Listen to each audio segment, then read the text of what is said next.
Hi all, this is Ishan from the NJ Homelessness Initiative. There are a lot of misunderstandings about homelessness, and I wanted to discuss them with you.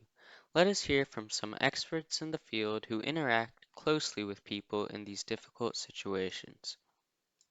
Oh my, where do I start? Um, choose to live this way.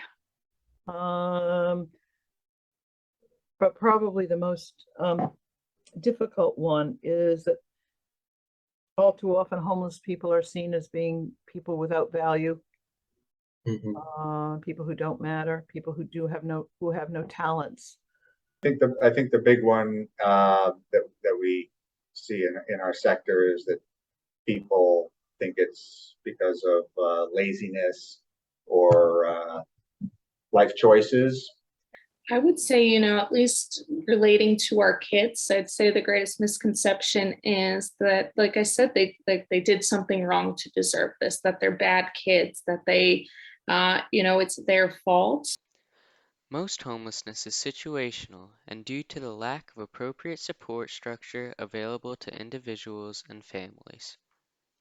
It's so often something that has happened to them, which is, how they ended up here. And it's how it's kids who've been in the foster care system, it's kids who've been abused, it's individuals who've experienced domestic violence, and their families might be struggling too. So it's nothing our kids have done wrong. It's just somebody that needs that help and needs that support.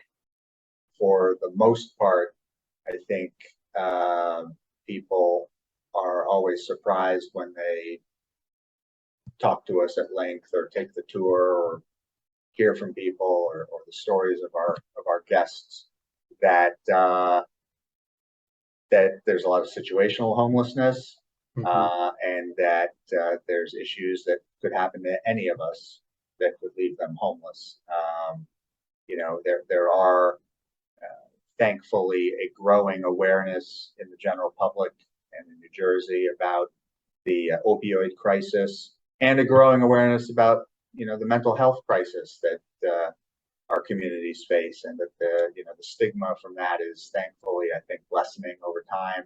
And we just see, and I think we all saw during COVID, how difficult circumstances and crises can affect all of us in different ways. But for those of us who might have a actual undiagnosed or diagnosed issue, bipolar, schizophrenia, depression, etc., that can really affect you throughout your life, or if it comes on episodically or at some point later in life, and take you down a spiral that can lead to homelessness.